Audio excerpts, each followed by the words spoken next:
Many questions have come up with regards to my video on the wastrels, so you can kind of look at this video as an addendum to that. So in this video, I want to focus on certain elements that were not talked about explicitly, that were maybe not directly enough addressed, and as well, in addition to some elements that are relevant to the topic and the things I addressed in that video. So to quickly summarize, if you haven't watched that video yet, I would recommend that, simply for the purpose of being able to follow this video. But I drew a few analogies, fictitious analogies of people investing a tremendous amount of time and energy into unathletic young adults and children in order to make them feel good about themselves or what have you. And I drew the analogy there saying, well, look, we're doing the same thing, although with cognitively maladaptive individuals. We're boosting them, and we're not necessarily boosting the people who could benefit from it the most, and how essentially that's an absurd thing if you think about it, because to most people's minds, if you were to say, well, let's pay, fat little Jimmy, let's pay for fat little Jimmy's sports education so he can lose a bit of weight and feel better about himself, no one would agree to that, or very few people, probably some insane people that would. So in a very nutshell-y kind of way, that is the gist of the video. But I didn't address why we necessarily pay athletes or try to enhance athletic talent via funding to a much greater degree and all of these things. And I think it's important to mention. Market demand. Market demand is always the number one driver of goods. And if athleticism, seen in this slide, is a good, there is a lot of market demand for it.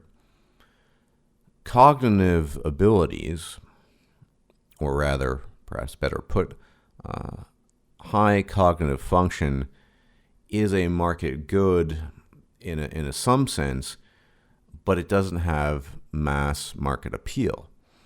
So yes, someone who's quantitatively very talented could get a job at a hedge fund, crunching numbers, and do very well for himself. But I would argue here that highly developed cognitive skills are much more marketable on a individual level, whereas athleticism appeals to all. Now, let me go a while back here to ancient Rome.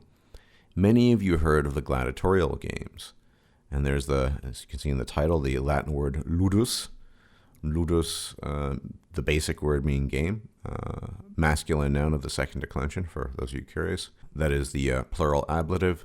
In any event, Ludi games were also used to refer to the training grounds of gladiators in the gladiatorial games.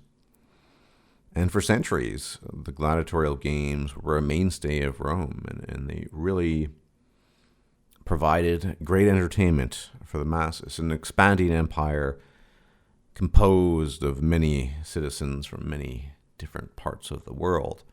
To date, at that point in time, the largest empire that had ever existed. And the masses needed their entertainment.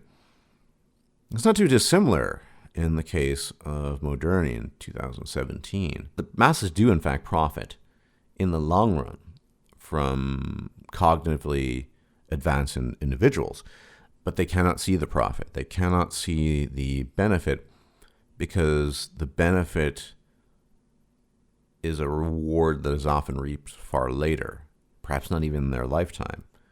So the ability to delay gratification is an issue here. That's why, particularly in the United States, sports entertainment is so popular. Immediate gratification. We see the deification of various athletes. They become heroes, as it were. They are, in many ways, the modern heroes of our time. Now, take that with a grain of salt. I'm not actually proclaiming them to be heroes. However you want to define heroism, I don't think they fit into that category. But certainly, the things they strive for and the symbols they represent, it's almost akin to, the ancient Homeric poems, the Iliad in particular, and more secondarily, the Odyssey, and the things they represent, and the strivings of man for greatness. The NBA player who can slam dunk everything and push past the guards and score a basket. I mean, I get that. I certainly do. And a lot of this is just a numbers game. What do I mean by that? I mean that Rome didn't always have gladiatorial games. Though there were echoes of that in previous times, the gladiatorial games in Rome didn't really become popular until the Roman Republic itself had significantly been weakened. Not quite necessarily upon the arrival of the Kaiser, the emperor, but around the time, a few decades BC, maybe around 30 BC, they sort of pick up a lot, and they become more and more important to the masses, because even by then, there was a reasonably substantial Roman Empire, and certainly during the equivalent of the Silver Age of Latin literature, say the first century and a half after Augustus seizes the throne, I mean, it becomes incredibly popular because you have this massive empire, and the folk need to be catered to. Likewise, I don't see it as all that dissimilar with regards to mass sports entertainment in the United States. The United States is a growing country, massive amount of immigrants popping out, lots of kids, and the industry is going to grow almost in proportion to the population. Sports entertainment is cheap, accessible entertainment. It is an entertainment that people can sink their teeth into. It's visceral. People have their heroes. They have their sports icons or whatever. It appeals to people. Just like in ancient times, in Rome, certain gladiators would be particularly popular, certainly popular with the women, and they would gain patrons, and you'd have the whole shebang. Now, after having done a bit of research, it's interesting that earlier this year they had documented that on average, each NBA franchise, not the totality, mind you, but the franchise, so the New York Knicks or the Boston Celtics as they're called, Los Angeles Lakers, etc., on average, $1.36 billion on average. You multiply that by the total number of teams that I have by now lost count of, I have no idea. We're talking incredible amounts of money. And mind you, the amount of money each NBA franchise gets exceeds what many educational institutions might get on an annual basis, or even over the course of several years. So it's pretty extreme. And I just see this ultimately as an issue that comes from having lots of people in your population, lots of dumb people in particular. Yes, there are some people that follow sports that are smart, physicists and what have you, but by and large, most intelligent people don't obsessively follow sports to any real degree, and certainly not American sports. It's, as the title implies, it is a preoccupation of the vulgus, or in vulgar Latin, the vulgus or vulgus, which is just the Latin word for the masses, the crowds of people. Not necessarily negative in former times, although it's certainly taken on those connotations in modernity. We have that problem. It's just a numbers game. Now, sports entertainment, of course, is not the only thing that one can talk about. Let's talk about my vice, video games. Well, video games do a very similar thing, although arguably there are more complex variations to that.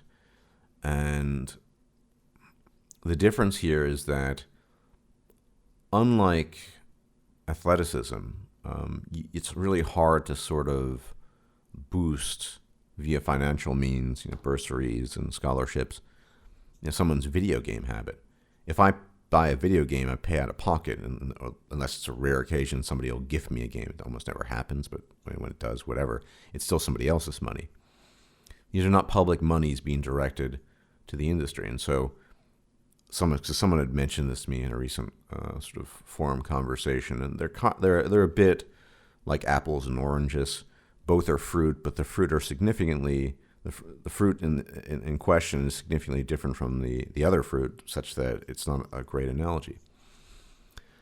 But we have to think about one of the reasons why there had been an instantiation of gladiatorial games in ancient Rome. as I said, to appeal to the masses. But what do people do who otherwise don't have good opportunities in life, or otherwise don't have good ways of whiling away the time during the day? They're not gainfully employed. They don't have families or friends. I mean, there are masses of people who fit these categories that I'm describing these days that find some kind of solace almost in playing video games. Hell, I do sometimes too, because I'm a misanthrope and I can't stand most human beings. Although it doesn't always work in my case, because I know it's questionable at times. What would these people do? What would the people do without pornography, wide-scale pornography? There's some anecdotal evidence that suggests that pornography actually reduces sex crimes. What I'm arguing here is that society is just too big in a lot of ways to get rid of this stuff. It is referred to as degenerate by people on the alt-right and some others. I'm not a huge fan of the word degenerate any more than I am a fan of the word fallen. I like to use the word deficient. It's a deficiency, yes, but it's one that I'm not sure we can go without society itself rupturing at the seams, because we're just too many people now, and there's a common thread. What would a young, not particularly bright male do without porn, video games, and his tickets to the Lakers that he managed to get off a scalper or whatever? I don't know. You tell me. No, I'm sure you already know. He'll probably engage in some shady activities. Probably will not be the most productive citizen, because of course he's not right now. But he'll be even less productive and potentially dangerous. Maybe he'll engage in criminal activity. I mean, we have all of this even with the entertainment. But the mindless entertainment does provide a kind of bulwark for these things. And so smart people, very smart people in particular, to whom I do not belong, I'm not very smart, are caught in an impasse because they realize this ultimately. They realize that they need to the market is often dictated by the vulgar masses. They need to kowtow to that to some degree. What do?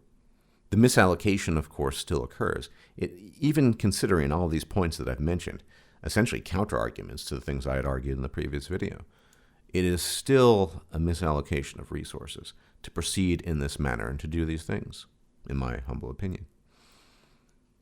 So what can be done here in these difficult situations? Not a whole lot, I think. Although there could be, obviously, better expenditures. I mean, for example, this is completely hypothetical. Let's say we stop wasting all this money on combating and doing all this stuff on immigration. We just stopped immigration, both in the United States and Europe. The money you would gain from that could be set aside for scholarships and financial aid to cognitively gifted individuals. You could maintain, your Manchester United and your New York Knickerbockers and all the other sports nonsense out there. Once again, the games industry is completely private, so it's not really related to any of this. And you could maintain the stuff that keeps the masses in check and keeps them sort of satiated, gives their mundane lives meaning, whilst adding something positive by cutting out other things that have no benefit. We're talking about immigration.